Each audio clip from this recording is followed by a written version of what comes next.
Hello, hello! J'espère que vous allez bien. Un autre épisode. On y prend goût. Je sais pas vous, là, mais moi, j'y prends vraiment goût. Parce que plus que j'en fais, plus que le Seigneur continue à m'améliorer, continue à me changer, continue à me bénir. Et il continue à faire des grâces dans ma vie, dans ma famille et dans les gens qui nous entourent. Si vous avez un projet à cœur, même si vous êtes supporté par personne, à part votre mari qui devrait ou votre femme, faites-le. Parce qu'il ne faut pas sous-estimer les plus petits commencements. J'ai commencé, parce qu'il y a un podcast, mais il y a quand même une page Facebook. J'ai commencé au fin novembre, début décembre, ma page Facebook, puis avec aucune entente. Je l'ai présenté à certaines personnes, puis je me suis dit, s'ils partagent, ils partagent. S'ils ne partagent pas, ça ne me dérange pas. Avec l'Esprit, avec toi, Seigneur, que ta volonté soit faite. Parce que je ne dépends que de toi. Et ça a été toujours des hauts et des bas parce que je partageais les choses, puis les gens, ils me disaient des super de beaux commentaires, puis ils me disaient comme quoi qu'ils étaient bénis de tout ça et tout, mais ils ne le partageaient pas. Puis tu sais, ça me dérange pas, je fais pas ça pour être vue ou pour avoir de la popularité, j'en veux pas, parce que c'est là qu'on se perd. Parce que j'ai vu trop de personnes avoir de la popularité, puis des sentir vides. Parce que quand que tu te goûtes à l'argent, quand tu goûtes à la popularité, à l'amour des gens sur Terre, et non à l'amour de notre Seigneur, ben, tu t'éloignes de plus en plus de ce qui est la vraie ressemblance au Seigneur. Puis, j'ai vraiment une belle grâce parce que j'avais une sœur qui me partageait que c'était quand même beau de voir le nombre de personnes qui est venue sur la page, qui s'est abonnée parce que en si peu de temps. Mais puis je me suis questionnée dans le sens à savoir pourquoi qu'elle me disait ça, parce que moi je trouvais qu'il n'y en avait jamais assez. On est tout le temps dur avec nous, hein, puis j'ai commencé à remercier à chaque fois que je voyais quelqu'un d'autre qui s'abonnait à ma page Facebook. Je remerciais le Seigneur. Je remerciais le Seigneur pour leur vie, puis que cette page puisse semer en eux un amour et une humilité, une soif de lui, de sa parole et de lui seul. Parce qu'il y a des bons enseignements, il y a des... Tu sais, même moi, je me dis pas, je suis enseignante, c'est pas ça que j'ai voulu dire ou que vous pourriez peut-être interpréter. Moi, je parle avec mon cœur, tout simplement, et je dis ce que l'Esprit a envie de dire.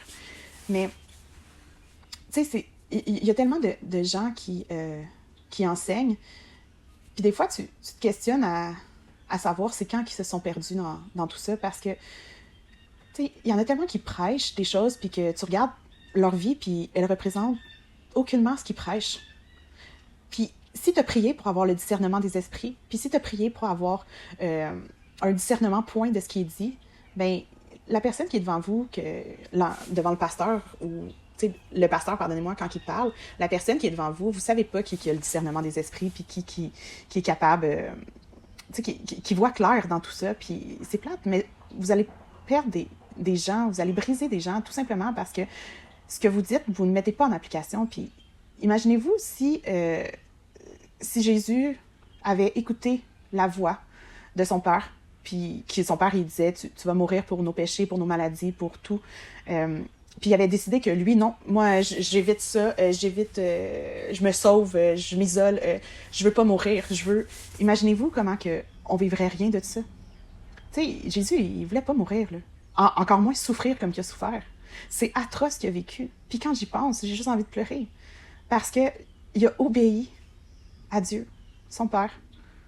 Puis juste pour nous. Juste pour nous. Imaginez-vous. Moi, ce qui m'impressionne le plus, c'est...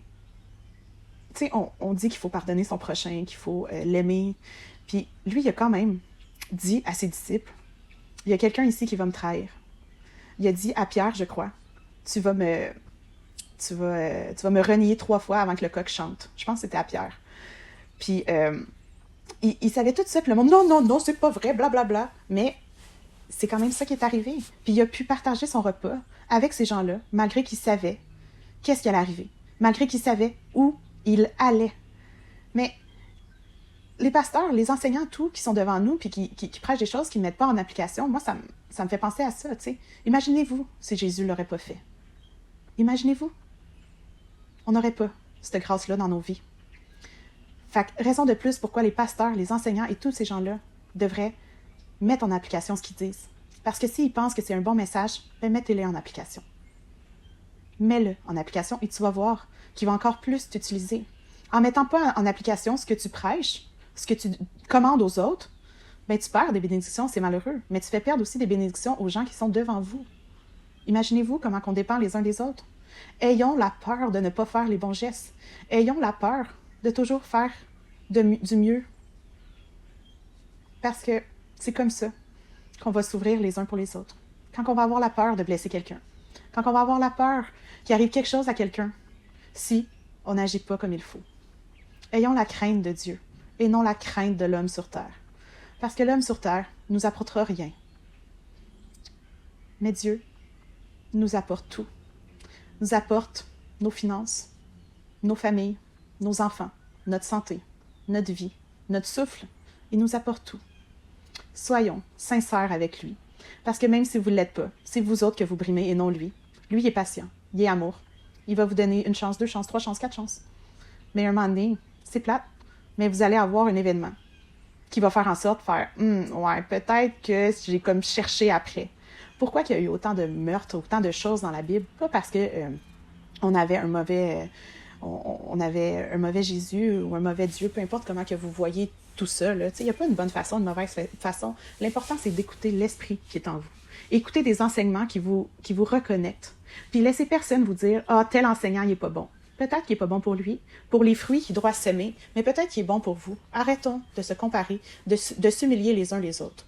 Prenez ce qu'il y a à apprendre d'un enseignant, d'un pasteur, peu importe, puis après, laissez-vous diriger par l'esprit. S'il vous demande de changer d'église, changez d'église. S'il vous demande de faire telle chose, faites-le. Ayez la crainte que si vous ne faites pas ce qu'il vous demande, vous n'ayez pas les bénédictions que vous devriez avoir sur votre vie. C'est lui qui compte, et tout. Même si votre mari vous dit quelque chose, votre femme, vous devez l'écouter et prier ensemble pour savoir qui détient la bonne réponse. Parce que j'ai tellement entendu des femmes de pasteurs me dire comme quoi que mon mari m'écoute pas, j'ai pas d'importance pour lui et tout. Mais, tu sais, moi, ce que je trouve le plus épouvantable, c'est quand une femme de pasteur dit dans le dos de son mari « J'aimerais ça demander le divorce ». Elle se confie entre des frères et sœurs. Mais qu'est-ce que vous pensez que ça fait dans l'esprit de ces gens-là à qui elle confie au lieu de se confier en son propre mari? Ça fait en sorte d'ouvrir une porte, de dire « Moi aussi, j'ai le droit de parler contre ma femme ou contre mon mari. » Non, on n'a pas le droit. Si c'est trop, confie-toi au Seigneur. Relève-toi avec le Seigneur. Mais plus que tu parles mal des gens, plus que les gens vont s'ouvrir à pouvoir parler mal des gens. Quand une femme de pasteur est rendue à dire « J'ai envie de demander le divorce », c'est parce qu'il y a quelque chose qui ne fonctionne pas dans ce pasteur-là. Ou dans cet apôtre-là, ou dans cet évêque-là, peu importe comment il se nomme. Mais moi, j'ai pas envie de vivre ça dans ma vie, puis on devrait tous pas avoir envie d'aspirer à être ces gens-là. On doit aspirer à avoir une seule personne qui nous enseigne. L'Esprit, Dieu, Jésus.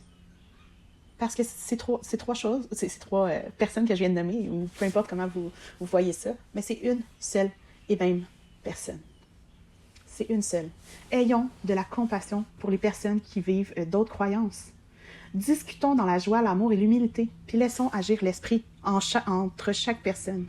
On n'a pas une religion mieux qu'un autre. On a une relation avec Dieu mieux qu'un autre. Si vous vous fiez qu'à lui. Je prie que le Seigneur soit votre seul guide.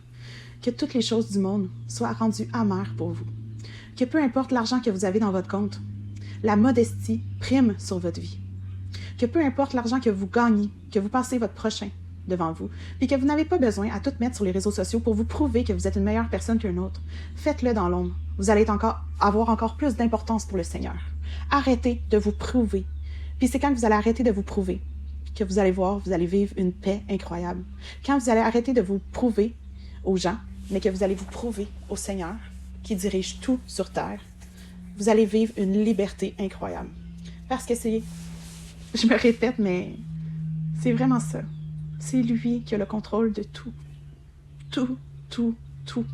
Du test positif pour c'est la femme qui attend d'avoir des enfants. Qui a un contrôle sur votre emploi. Qui a un contrôle sur vos valeurs. On n'est rien. On est juste des marionnettes. On est juste des canaux pour lui. Pour qu'il puisse revenir et qu'on puisse toucher et sauver le plus de gens. Donc, arrêtez de prendre pour acquis ce que les gens disent et ne fiez-vous qu'à la petite voix qui est en vous. Si vous vous trompez, relevez-vous, il va vous aider à vous relever et à avancer. Parce que c'est seulement en lui que vous allez avoir un chemin aplani par sa force divine. Sur ce, bonne soirée, bonne journée, bonne nuit, peu importe où vous êtes rendu dans votre journée. Soyez amplement bénis. Et je vous aime d'un amour comme Jésus a envie de vous aimer. Si vous laissez toute sa place et que votre ego, votre arrogance et tout ça, vous l'écrasez à tout jamais. Bye bye.